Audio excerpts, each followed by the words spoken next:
மாயா Sandhya serial November 19ஆம் தேதி எபிசோடுக்கான review தாங்க இந்த வீடியோவில் நம்ம இன்னைக்கு பார்க்க போகிறோம். எபிசோடை ஸ்டார்ட் பண்ணுறதுக்கு முன்னாடி இந்த வீடியோவை மறக்காமல் லைக் பண்ணிக்கோங்க. உங்களுடைய ஒவ்வொரு லைக்கும் அடுத்தடுத்து வீடியோஸ் போடும் பொழுது எனக்கு கொஞ்சம் இன்ட்ரெஸ்டிங்காகவும் என்கரேஜிங்காகவும் இருக்கும். எபிசோட் எப்படி ஸ்டார்ட் ஆகுதுன்னா, ஃபஸ்ட்டு பஞ்சாயத்தை காமிக்கிறாங்க. பஞ்சாயத்தில் வந்துட்டு அந்த தலைவர் கேட்குறாரு தனா கிட்ட, நீ சொல்லு தனா, உன் மனசில் என்ன இருக்குது அப்படின்னு. அப்போ தனா சொல்கிறாங்க, நான் கதிர் கூட சேர்ந்து வாழ்கிறேன். இந்த தாலி கழுத்துக்கு வந்ததோட அதை கயிட்டுறது ரொம்ப தப்பு. அதனால நான் கதிரை ஏற்றுக்கிட்டு வாழ்கிறேன் அப்படின்னு தனா ஒத்துக்கிட்டாங்க. உடனேயே ஜீனுவும் அதே தான் சொல்கிறாரு. நான் மாயாவை காதலிச்சேன். நான் அவ மேலே வெறுப்பு காட்டினேன் அப்படிங்கிறதுக்காக தாலியை டக்குன்னு அறுத்துற முடியாது அப்படின்னு சொல்கிறாரு. இது கேட்டதோட பஞ்சாயத்தில் உள்ளவங்க சொல்கிறாங்க, சரி தனா அவளோட மனசில் உள்ள விருப்பத்தை சொல்லியாச்சு, இதுக்கப்புறம் அவங்கள நம்ம கட்டாயப்படுத்தி கேட்கக்கூடாது அப்படின்னு சொல்லிட்டு அவங்களுக்குள்ள டிஸ்கஸ் பண்ணுறாங்க. டிஸ்கஸ் பண்ணிட்டு நேராக பஞ்சாயத்தில் சொல்கிறாங்க, இங்கே பாருங்க, தனா வந்துட்டு கதிர் கூட சேர்ந்து வாழ்கிறதா ஒத்துக்கிட்டா. அதே மாதிரி சீனுவும் மாயாவை ஏற்றுக்கிட்டு வாழ்கிறதா ஒத்துக்கிட்டான். அதனால யாருமே அவங்கள இனிமே கட்டாயப்படுத்தக்கூடாது. அவங்க வாழ்க்கையை இனிமே அவங்க பார்த்துக்கட்டும். இந்த கல்யாணம் எதேச்சியாக நடந்தாலுமே தனா கதிரை ஏற்றுக்கிட்டதுனால யாரும் இனிமே தனாவையோ இல்லை கதிரையோ மிரட்டக்கூடாது. அதே மாதிரி சீனுவையும் மாயாவையும் மிரட்டி யாரையும் பிரித்து விடக்கூடாது அப்படின்னு பஞ்சாயத்தில் சொல்கிறாங்க. அதே மாதிரி யாராவது அவங்கள பிரிக்கிறதுக்கு முயற்சி பண்ணால் இந்த பஞ்சாயத்துக்கு அவங்க பதில் சொல்கிற மாதிரி இருக்கும் அப்படின்னு பஞ்சாயத்து தலைவர் ரொம்ப ஸ்ட்ரிக்டாக பேச, இதை கேட்டுட்டு ஜானகி மனசுக்குள்ள சந்தோஷப்படுறாங்க. இன்னொரு பக்கம் பத்மாவுக்கு செம ஷாக்கு. எப்படியாவது மாயாவையும் சீனுவையும் பிரித்து விடலாம் அப்படின்னு பார்த்தாங்க. ஆனால் சீனு அப்படி பேசினதுனால ஒன்றும் பண்ண முடியல. இன்னொரு பக்கம் பஞ்சாயத்தில் சொல்கிறாங்க, சரி சரி எல்லாரும் இந்த இடத்த விட்டு போங்க அப்படின்னு. உடனே எல்லாரும் அந்த இடத்த விட்டு கிளம்புறாங்க. அப்பன்னு பார்த்து புவனேஸ்வரி அவமானப்பட்டு நிற்க, அப்போ பசுபதி சொல்கிறாரு, என்ன இது, அந்த தனா இப்படி சொல்லிட்டா அப்படின்னு. அப்போ புவனேஸ்வரி நேராக தனாவை முறைக்க, அப்போ ஜானகி பார்க்குறாங்க. அப்போ புவனேஸ்வரி நேராக ஜானகியையும் பார்த்து முறைக்கிறாங்க. அப்போ ஜானகி நேராக கதிர் தனா சீனு மாயா எல்லாரையும் கூட்டிக்கிட்டு வீட்டுக்கு கிளம்புறாங்க. வாங்கடா போகலாம் அப்படின்னு. இன்னொரு பக்கம் மரகதமணி சொல்கிறாரு, இந்த வாட்டி நீங்கள் அசைக்கப்பட்டு நிற்கிறீங்களா அப்படின்னு சொல்லிட்டு அவமானப்படுத்திட்டு அந்த இடத்துலேருந்து போகிறாங்க புவனேஸ்வரியை. புவனேஸ்வரி செம்ம கோத்தில் இருக்காங்க. எவ்வளோ தைரியம் இருந்தா அந்த தனா இப்படி சொல்லுவா அப்படின்னு. இன்னொரு பக்கம் நம்ம ஜானகி வந்துட்டு வீட்டுக்கு போகிறாங்க. அப்போ 4 பேரையும் வெளியில் நிற்க சொல்கிறாங்க. ஒரு நிமிஷம் நில்லுங்க அப்படின்னு சொல்லிட்டு வீட்டுக்குள்ளே போயிட்டு நேராக ஆரத்தி எடுத்துகிட்டு வராங்க. ஆரத்தி எடுத்துகிட்டு வந்துட்டு நேராக ஜானகி சொல்கிறாங்க, சீனு, தனா, மாயா, கதிர் 4 பேரும் இந்த பக்கமாக ஒன்றா வந்து நின்னுங்க அப்படின்னு சொல்லிட்டு ஜோடியாக நிற்க வச்சுட்டு 4 பேருக்கும் ஆரத்தி எடுக்கிறாங்க. ஆரத்தி எடுத்து 4 பேருக்குமே போட்டு வைக்கிறாங்க. இது எல்லாம் பார்த்துட்டு பத்மா கேட்குறாங்க, அண்ணி இங்கே என்ன நடக்குது அப்படின்னு. ஜானகி சொல்கிறாங்க, அதான் பஞ்சாயத்தில் சொல்லிட்டாங்கல்ல, அதான் 4 பேருக்கும் செய்ய வேண்டிய முறையை செய்கிறேன், இதில் என்ன இருக்கு பத்மா அப்படின்னு. பத்மா சொல்கிறாங்க, இங்கே பாரு தனா, உனக்கு கொஞ்சம் கூட அறிவே இல்லையா? இந்த கதிர் உன் கழுத்தில் கட்டாய தலை கட்டினான். அதுக்காக அவனை ஏற்றுக்கிட்டே நீ வாழ போறியா? உனக்கு கொஞ்சம் கூட மனசாட்சியே இல்லையா அப்படின்னு சொல்லிட்டு தனாவை பேச, அப்போ தனா அமைதியாக இருக்காங்க. அப்போ பத்மா சொல்கிறாங்க, இங்கே பாத்தியா தனா, உன் கழுத்தில் தாலி கட்டிட்டு இப்படி திருட்டுத்தனமாக வந்துட்டு தாலி கட்டிட்டு எவ்வளோ தைரியமாக வந்து நிற்கிறான். உனக்கு நல்ல வாழ்க்கையை அமைச்சு கொடுக்கணும் அப்படின்னு அண்ணன் ரொம்ப ஆசையாக இருந்தார். ஆனால் நீ எப்படிப்பட்ட ஒரு காரியத்தை பண்ணியிருக்க? உனக்கு கொஞ்சம் கூட அறிவே இல்லையா தனா அப்படின்னு சொல்லிட்டு தனாவை பேசுகிறாங்க. அப்போ தனா அமைதியாக இருக்க, அப்போ ஜானகி சொல்கிறாங்க, இங்கே பாரு பத்மா, அதான் அவளோட விருப்பத்தை பஞ்சாயத்தில் சொல்லிட்டாலே, நீ எதுக்கு அவளை தேவையில்லாமல் பேசுகிற அப்படின்னு. அப்போ பத்மா கேட்குறாங்க, இங்கே பாருதனா, நீ சொல்லு, எதுக்காக இப்படி சொன்ன? நீ உண்மையாகவே கதிர் கூட சேர்ந்து வாழ போறியா? உனக்கு கதிரை பிடிச்சிருக்கா? இப்படி அந்த பஞ்சாயத்தில் அத்தனை பேருக்கு முன்னாடி எங்களை அவமானப்படுத்திட்டியே அப்படின்னு. அப்போ தனா சொல்கிறாங்க, எனக்கு கதிர் கூட வாழறதுக்கு கொஞ்சம் கூட பிடிக்கவே இல்லை. என் கனவு ஆசை எல்லாத்தையுமே அந்த கதிர் தடுத்துட்டான். அவனை பார்க்கவே எனக்கு வெறுப்பாக இருக்குது. அவனை கொஞ்சம் கூட பிடிக்கவே இல்லை அப்படின்னு சொல்லிட்டு தனா பேசுகிறாங்க. அப்போ பத்மா கேட்குறாங்க, அப்புறம் எதுக்கடி பஞ்சாயத்தில் கதிர் கூட சேர்ந்து வாழ்றேன்னு எதுக்கடி ஒத்துக்கிட்ட அப்படின்னு கேட்க, பத்மா சொல்றாங்க, கேட்கறது தனா சொல்றாங்க, இங்க பாருங்க, நான் வந்துட்டு அம்மா சொன்னதுனாலதான் அப்படி சொன்னேன் அப்படின்னு. இது கேட்டதோட பத்மா அதிர்ச்சி ஆகுறாங்க. பத்மா தனா கிட்ட, என்ன தனா சொல்ற, அண்ணி சொன்னதுனாலதான் சொன்னியா அப்படின்னு. அப்ப தனா சொல்றாங்க, ஆமா, தனா சொல்றாங்க, ஆமா, அம்மா சொன்னதுனால தான் அப்படி சொன்னேன். பஞ்சாயத்துல அவங்க வந்துட்டு கதிர் கூட சேர்ந்து வாழ்றதா ஒத்துக்க சொன்னாங்க. அதனால தான் நான் அப்படி சொன்னேன் அப்படின்னு தனா சொல்றாங்க. இது கேட்டதோட பத்மாவுக்கு செம ஷாக்கு. பத்மா நேரா அவங்க ஜானகி கிட்ட, எதுக்காக அண்ணி அப்படி சொன்னீங்க அப்படின்னு. ஜானகி சொல்றாங்க, எல்லாம் நல்லதுக்காக தான் அப்படின்னு. இது கேட்டதோட ரகுராம் செம கோவப்படுறாரு. அதுக்கப்புறமா வந்துட்டு பத்மா நேரா சீனுவை பார்த்து, இங்க பாரு சீனு, சரி அந்த தனாவுக்கு தான் அவங்க அம்மா சொன்னதுனால அவ கதிர் கூட சேர்ந்து வாழ்றேன்னு ஒத்துக்கிட்டா. நான் உன்கிட்ட சொன்னேன்ன, இந்த மாயானால தான் இன்னைக்கு வந்துட்டு நம்ம அப்பாவே வந்துட்டு ஹாஸ்பிட்டல்ல உயிருக்கு போராடிக்கிட்டு இருக்காரு. ஆனா நீ அதையெல்லாம் யோசிச்சு பார்க்காம எதுக்காக நீ இப்படிப்பட்ட ஒரு வேலையை பண்ண அப்படின்னு கேட்க, அப்ப சீனு சொல்றாரு, நானும் அத்தா சொன்னதுனால தான் இப்படி சொன்னேன் அப்படின்னு. இது கேட்டதோட பத்மா அதிர்ச்சி ஆகுறாங்க. சீனு சொல்றாரு, இங்க பாருமா, அந்த மாயா இருக்கால, அவ கூட ஒரு செகண்ட் கூட எனக்கு வாழ்றதுக்கு விருப்பமே இல்லை. ஆனா எதுக்காக அப்படி சொன்னேன்னா, அத்தை அப்படி கேட்டுக்கிட்டதுனால தான் நான் சொன்னேன். இல்லைன்னா நான் அப்படி சொல்லியிருக்க மாட்டேன் அப்படின்னு சொன்னதோட நம்ம பத்மாவுக்கு செம்ம ஷாக்கு. பத்மா அதோட கோவமும் படுறாங்க. நேரா வந்துட்டு அந்த ஜானகியை பார்த்து, இங்க பாருங்க நீ என்ன நினைச்சுக்கிட்டு இருக்கீங்க, உங்க பொண்ணு தான் வந்துட்டு கதிர் கூட சேர்ந்து வாழட்டும், அது உங்க தலையெழுத்து. ஆனா எதுக்காக என் பையனை அப்படி சொல்ல சொன்னீங்க. இன்னைக்கு அந்த மாயாவால தான் என் புருஷன் ஆஸ்பத்திரியில உயிருக்கு போராடிக்கிட்டே இருக்காரு. ஆனா நீங்க எதுக்காக இப்படிப்பட்ட ஒரு வேலையை பண்ணியிருக்கீங்க அப்படின்னு சொல்லிட்டு பத்மா வந்துட்டு செம்ம பேயாட்டம் ஆடுறாங்க. இதை பார்த்துட்டு பாட்டி கேட்குறாங்க, ஜானகி நீ பண்ணது சரியா, இப்படி 2 பேரோட வாழ்க்கையும் இப்படி பண்ணிட்டியே, விருப்பம் இல்லாம அவங்க எப்படி வந்துட்டு வாழ்வாங்க அப்படின்னு.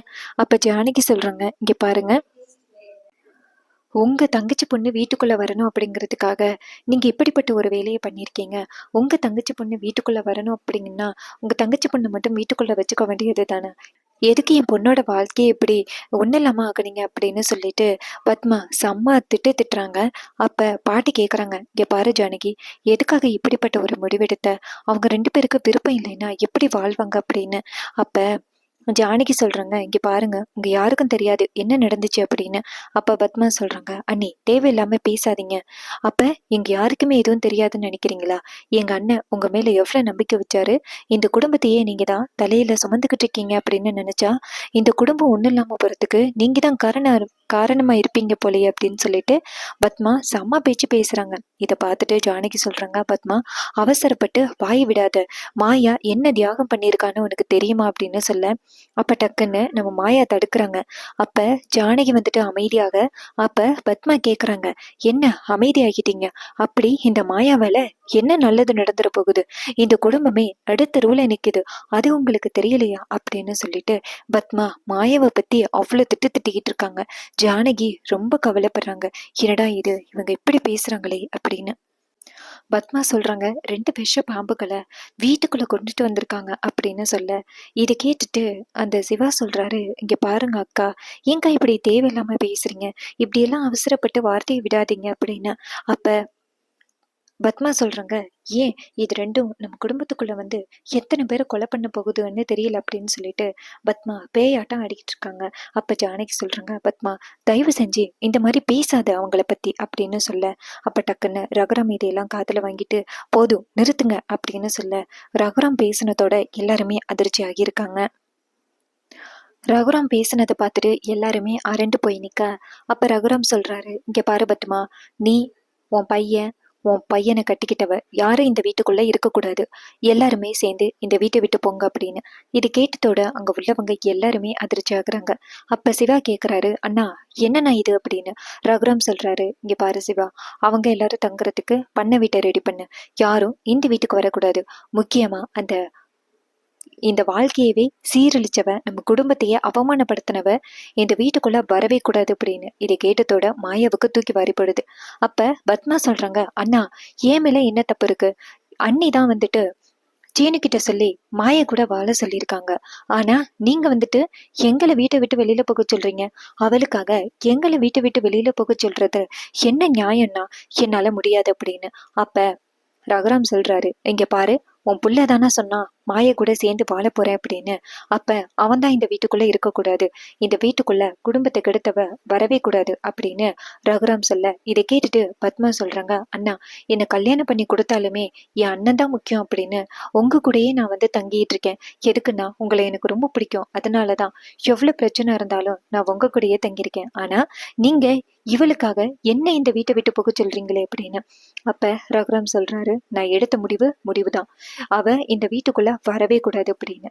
இது கேட்டதோட பத்மா செமையா வந்து ரகுராம் கிட்ட கெஞ்சுறாங்க, அண்ணா தயவு செஞ்சு அவளுக்காக என்ன இந்த வீட்டை விட்டு போக சொல்லாதீங்கண்ணா அப்படின்னு சொல்லிட்டு கெஞ்சுறாங்க. ரகுராம் சொல்றாரு, இங்க பாரு பத்மா, உன்னோட நல்லதுக்காக தான் நான் இப்படி சொல்றேன். இங்க பாரு, நான் எடுத்த முடிவுல எந்தவித மாற்றமும் கிடையாது. நீ கிளம்பி நேரா பண்ண வீட்டுக்கு போயிரு, உன் மருமகளையும் உன் பையனையும் கூட்டிக்கிட்டு அப்படின்னு. அப்ப பத்மா சொல்றாங்க, அண்ணா அவ செஞ்ச தப்புக்கு எதுக்காக நான் எனக்கு தண்டனை கொடுக்குறீங்க? எனக்கும் எதுக்கும் என்ன சம்மந்தம்னா, எனக்குமே அந்த மாயாவை பிடிக்கல ஆரம்பத்துலேருந்து. அதனாலதான் நான் வந்துட்டு அவளை நம்ம பையனுக்கு கல்யாணம் பண்ணி கொடுக்க கூடாதுன்னு சொல்லிக்கிட்டு இருந்தேன். ஆனா நீங்களும் தான் வந்துட்டு ரொம்ப பிடிவாதம் பண்ணி சீனுவுக்கும் மாயாவுக்கும் கல்யாணம் பண்ணி வச்சீங்க. அப்படியும் பஞ்சாயத்துல தான் நான் சீனுக்கிட்ட சொன்னேன்ன, இது மாதிரி மாயாவை ஏத்துக்காத அப்படின்னு. ஆனா அண்ணி சொன்ன ஒரு காரணத்துக்காக தான் சீனு மாயா கூட சேர்ந்து வாழ்றேன் அப்படின்னு ஒத்துக்கிட்டான். அதுக்காக என்ன போய் தண்டிக்கிறீங்களே அப்படின்னு. அப்ப ரகுராம் சொல்றாரு, இங்க பாரு பத்மா, இது எல்லாமே உங்க நல்லதுக்காக தான் அப்படின்னு சொல்ல, இது கேட்டுட்டு ரொம்ப கவலைப்படுறாங்க நம்ம பத்மா. அப்ப பாட்டி சொல்றாங்க, ஆரம்பத்திலேயே மாயா வீட்டுக்குள்ள வரக்கூடாது அப்படின்னு நான் ஆரம்பத்துல இருந்து சொல்லிக்கிட்டு இருந்தேன். ஆனா யாருமே காதுல வாங்கவே இல்லை பாத்தீங்களா? இப்ப இந்த பிரச்சனை எங்க கொண்டாந்து விட்டுருக்குன்னு. இந்த பிரச்சனை இனிமே எப்பவுமே தீரவே தீராது. எதுக்காகடா இப்படி பண்ணீங்க? இனிமே அந்த மாயா இருக்கிற இடத்துல கண்டிப்பா பிரச்சனை தான் வரும். இங்க பாரு பத்மா, பஞ்சாயத்துல சொல்லிட்டாங்க, இது மாதிரி மாயாவும் சீனுவும் பிரியக்கூடாது. அப்படி அவங்க பிரிஞ்சா கண்டிப்பா வந்துட்டு பஞ்சாயத்துக்கு பதில் சொல்லணும். ஆனா ரகுராம் வந்துட்டு மாயாவை வீட்டுக்குள்ள விட மாட்டான். அப்ப சீனுவும் வந்துட்டு வீட்டுக்குள்ள வராம இருக்க முடியாது. அதனால சீனுவும் மாயாவும் பண்ண வீட்டிலேயே இருக்கட்டும், அதுதான் நல்லது அப்படின்னு சொல்ல, இதை கேட்டுட்டு பத்மா வந்துட்டு அவங்க அம்மாட்ட கெஞ்சுறாங்க, அம்மா என் மேல எந்த தப்பும் இல்லையம்மா, எதுக்காகம்மா அண்ணன் எனக்கு தண்டனை கொடுக்குறாரு அப்படின்னு. அப்ப ரகுராம் சொல்றாரு, இது எல்லாமே உங்க நல்லதுக்காக தான். இங்க பாரு பத்மா, உன் மருமகளையும் உன் பையனையும் கூட்டிக்கிட்டு இந்த இடத்த விட்டு போ அப்படின்னு. இது கேட்டதோட ஜானகி ரகுராம் கிட்ட, என்னங்க ஏங்க இப்படிப்பட்ட ஒரு முடிவெடுக்கிறீங்க, தயவு செஞ்சு சொல்றது கேளுங்க அப்படின்னு. அப்ப ரகுராம் சொல்றாரு, இது வரைக்கும் நீ சொன்னதை கேட்டு எவ்வளவு பெரிய பிரச்சனையில மாட்டிக்கிட்டேன்னு நல்லாவே தெரியுது. இதுக்கு மேலேயும் ஒரு வார்த்தை பேசாத. உன் தங்கச்சி பொண்ணுக்காக எவ்வளவு பெரிய பிரச்சனை ஆயிட்டுன்னு உனக்கு தெரியும்ல, மரியாதையா அமைதியா இரு அப்படின்னு. அப்ப ஜானகி கெஞ்சுறாங்க, என்னங்க மாயா எவ்வளவு பெரிய தியாகம் பண்ணியிருக்கான்னு உங்களுக்கு தெரியல, அதனாலதான் நீங்க மாயாவை தப்பா பேசுறீங்க. மாயா ரொம்ப பாவம், அவ ஒன்னும் தெரியாதவ, நம்ம குடும்பத்தோட நல்லதுக்காக தான் அவ்வளவு பெரிய விஷயத்த பண்ணியிருக்கா. உண்மை தெரிய வந்துச்சுன்னா நீங்க எல்லாருமே ரொம்ப கஷ்டப்படுவீங்க அப்படின்னு சொல்ல, மாயா வந்துட்டு மறுபடியும் ஜானகியை பார்த்துட்டு சொல்லாதீங்க அப்படின்னு சொல்ல, ஜானகி ரொம்ப கவலைப்படுறாங்க. அப்ப ஜானகி நேரா ரகுராம் கிட்ட, என்னங்க சொல்றது கேளுங்க, மாயா மேல எந்த தப்பும் இல்லை அப்படின்னு சொல்லி கெஞ்ச. ஆனா ரகுராம் வந்துட்டு ஜானகியை பேசுறாரு, நீ ஒரு வார்த்தை கூட பேசாத, இதுக்கு மேல ஒரு வார்த்தை பேசுனீன்னா அவ்வளவுதான் அப்படின்னு சொல்ல, இதை கேட்டுட்டு ஜானகி ரொம்ப அதிர்ச்சியாகி நிக்கிறாங்க.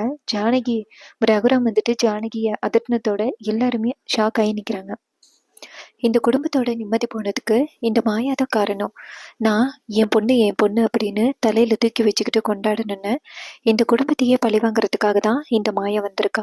இத்தனை நாளும் நான் அதை யோசிக்காம இருந்திருக்கேன். எவ்வளவு பெரிய குற்றத்தை பண்ணிட்டு இப்படி அமைதியா நிக்கிறா.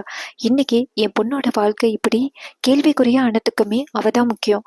என் பொண்ணை விட அவளைதானே என் பொண்ணு அப்படின்னு தலையில தூக்கி வச்சுக்கிட்டு கொண்டாடினேன். ஆனா கடைசியில இப்படிப்பட்ட ஒரு துரோகத்தை பண்றதுக்கு அவளுக்கு எப்படி மனது வந்துச்சு? இப்படி துரோகம் பண்ணவளை என்னைக்குமே இந்த வீட்டுக்குள்ள நான் அனுமதிக்கவே மாட்டேன் அப்படின்னு சொல்லிட்டு ரகுராம் ரொம்ப கோபமா பேசுறாரு. அப்ப ஜானகி சொல்றாங்க, என்னங்க தயவு செஞ்சு சொல்றது கேளுங்க, மாயா அப்படி எந்த துரோகமும் பண்ணல, நம்ம குடும்பம் நல்லா இருக்கணும் அப்படிங்கிறதுக்காக தான் இப்படி பண்ணியிருக்கா அப்படின்னு. ஆனா ரகுராம் சொல்றாரு, இங்க பாரு ஜானகி, நான் எடுத்த முடிவுக்கு 20 வருஷமா நீ துணையா இருந்திருக்க. நீ நான் எடுத்த முடிவுக்கு எதிரா நின்னியன்னா அவ்வளவுதான் அப்படின்னு. அப்ப ஜானகி வந்துட்டு அமைதியா இருக்க. அப்ப பாட்டி சொல்றாங்க, இங்க பாரு பத்மா, தயவு செஞ்சு மாயாவை கூட்டிக்கிட்டு இந்த இடத்த விட்டு போயிரு, இல்லைன்னா பிரச்சனை ரொம்ப பெருசாகிடும் அப்படின்னு. ஆனா பத்மா அடப்பிடிக்கிறாங்க, நான் இந்த வீட்டை விட்டு போக மாட்டேன் அப்படின்னு. அப்ப ஜானகியும் ரொம்ப கெஞ்சுறாங்க, சொல்றதை கேளுங்கங்க. நீங்க தப்பான முடிவு எடுக்கிறீங்க. அப்படி மாயா எந்தவித பெரிய தப்பும் பண்ணல. அவ மேல எந்த தவறும் இல்ல அப்படின்னு. ஆனா ரகுராம் சொல்றாரு, இங்க பாரு, என் பொண்ணை விட அந்த மாயாவை தானே என் பொண்ணு மாதிரி தலையில தூக்கி வச்சுக்கிட்டு கொண்டாடினேன். ஆனா கடைசியில அவ எப்பேற்பட்ட துரோகத்தை பண்ணியிருக்கா. இன்னைக்கு இந்த குடும்பமே நிம்மதி இல்லாம போனதுக்கு அந்த மாயா ஒருத்தி தானே காரணம். இங்க பாரு பத்மா, அந்த சீனு தான் வந்துட்டு பஞ்சாயத்துல நான் மாயா கூட சேர்ந்து வாழ்றேன் அப்படின்னு ஒத்துக்கிட்டா. அதனால சீனும் இந்த வீட்டுக்குள்ள வரக்கூடாது, சீனு மாயாவை கூட்டிக்கிட்டு இந்த வீட்டை விட்டு போகணும் அப்படின்னு. இது கேட்டதோட நம்ம சீனு வந்துட்டு கேக்குறாரு, "அஹ், மாமா நான் என்ன மாமா தப்பு பண்ணேன் அப்படின்னு." அப்ப ஜானகி நேரா அஹ், ரகுராம் கிட்ட, இங்க பாருங்கங்க, தப்பான முடிவு எடுக்காதீங்க அப்படின்னு. ஆனா ரகுராம் சொல்றாரு, இங்க பாரு ஜானகி, நான் எடுத்த முடிவு அவ்வளவுதான். இதுக்கு மேல யாருமே இதுக்கு வந்துட்டு நீங்க எதிர்க்க வந்து நிக்கவே கூடாது. நான் எடுத்த முடிவு ஒண்ணுதான் அப்படின்னு. அப்ப ஜானகி சொல்றாங்க, இல்லைங்க, நீங்க எடுத்த முடிவு தப்பு அப்படின்னு. இது கேட்டதோட அங்க உள்ளவங்க எல்லாருமே ஷாக் ஆகுறாங்க. அப்ப பத்மா கேக்குறாங்க, ஐயோ அண்ணி, என்ன பேசுறீங்க? அண்ணனுக்கு எதிரா இப்படி பேசுறீங்க? அப்ப அண்ணன் எடுத்த முடிவு தப்புன்னு நீங்க சொல்றீங்களா அப்படின்னு. ஜானகி சொல்றாங்க, ஆமா, அவர் எடுத்த முடிவு தப்பு. எதையுமே யோசிக்காம திடீர்னு முடிவெடுக்கிறாரு. மாயா மேல என்ன தப்பு இருக்கு, என்ன சரி இருக்கு அப்படிங்கிறத எதையுமே பார்க்காம அவரு பாட்டுக்கு முடிவெடுக்கிறாரு. அந்த மாதிரி முடிவு எடுக்கவே கூடாது. மாயா என்ன தியாகம் பண்ணியிருக்கா அப்படிங்கிறத அவர் தெரிஞ்சுக்கிட்டா ரொம்ப ஃபீல் பண்ணுவாரு. அதனால நான் கண்டிப்பா அவரோட இந்த வார்த்தைக்கு துணை போக மாட்டேன் அப்படின்னு. இது கேட்டதோட பத்மா வந்துட்டு பேசுறாங்க, ஐயோ நீ என்ன இப்படி பேசுறீங்க அப்படின்னு. அப்ப பாட்டி நேரா ஜானகியை பார்த்துட்டு, ஐயோ ஜானகி, இது வரைக்கும் நீ ரகுராம பார்த்து எதிர்த்து பேசினதே கிடையாது. ஆனா உன் தங்கச்சி பொண்ணுக்காக இப்படி ரகுராம எதிர்த்து பேசுறியே, கொஞ்சம் கூட மனசாட்சியே இல்லாம அப்படின்னு சொல்லி பேசுறாங்க. இதை கேட்டுட்டு ஜானகி சொல்றாங்க, இங்க பாருங்க அத்தை, இவர் எடுத்த முடிவு தப்பு. ஒரு நாள் இல்லைன்னா ஒரு நாள் கண்டிப்பா தான் எடுத்த முடிவு தப்பு அப்படிங்கிறத நினைச்சு அவரு ரொம்ப கவலைப்படுவாரு. அதுக்கு நான் இப்பவே அவருக்கு நல்லது எது கெட்டது எதுன்னு சொல்றதுல நான் உரிமை இருக்கு அப்படின்னு. இது கேட்டதோட ரகுராமுக்கு ரொம்ப அதிர்ச்சி. என்ன இது ஜானகி இப்படி பேசுறா அப்படின்னு. இன்னொரு பக்கம் ஜானகி சொல்றாங்க, மாயா இந்த வீட்டை விட்டு போற மாதிரி இருந்தா நானே இந்த வீட்டை விட்டு போயிருவேன் அப்படின்னு. இது கேட்டதோட அங்க உள்ளவங்க எல்லாருமே அதிர்ச்சியாகி நிக்கிறாங்க. அப்ப பத்மா நேரா ஜானகியை பார்த்துட்டு, என்ன நீ இப்படி பேசுறீங்க? இந்த ஒட்டுமொத்த குடும்பத்தையும் நீங்க எதிர்க்கிறீங்களா உங்க தங்கச்சி பொண்ணுக்காக அப்படின்னு. அப்ப ஜானகி சொல்றாங்க, ஆமா, மாயா பண்ணத்துல எந்தவித தப்பு இல்ல. இன்னைக்கு மாயா இந்த குடும்பத்துக்கு உதவி பண்ணாம இருந்திருந்தா இந்நேரம் இந்த குடும்பம் செதறி போயிருக்கும். இன்னும் யாரோட முகத்திலயுமே சந்தோஷம் இருந்திருக்காது அப்படின்னு. அப்ப பாட்டி கேக்குறாங்க, இப்ப மட்டும் என்ன ஜானகி நடக்குது? எல்லாருமே இப்படி அவமானப்பட்டு தானே நிக்கிறோம் அப்படின்னு.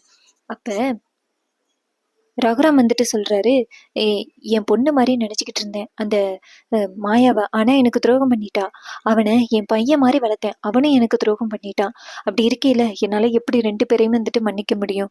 நான் செத்தாலே இவங்க ரெண்டு பேரையுமே நான் மன்னிக்கவே மாட்டேன் அப்படின்ட்டு ரகுராம் செம்ம கோவத்துல பேசிக்கிட்டு இருக்காரு. இதை கேட்டுட்டு ஜானகி சொல்றாங்க, நான் எடுத்த முடிவு ஒண்ணுதான். மாயா இந்த வீட்டுல இல்லைன்னா நானே இந்த வீட்டுல இருக்க மாட்டேன். நானும் இந்த வீட்டை விட்டு போயிருவேன் அப்படின்னு. பத்மா கேக்குறாங்க, உங்க தங்கச்சி பொண்ணுக்காக இந்த குடும்பத்தையே எதிர்த்து நிக்கிறீங்களே அப்படின்னு. ரொம்பவே சூப்பரா இன்னைக்கான எபிசோட ஃபினிஷ் பண்ணியிருக்காங்க. இந்த எபிசோடு உங்களுக்கு பிடிச்சிருந்துச்சுன்னா மறக்காம நம்ம சேனலை சப்ஸ்கிரைப் பண்ணிக்கோங்க.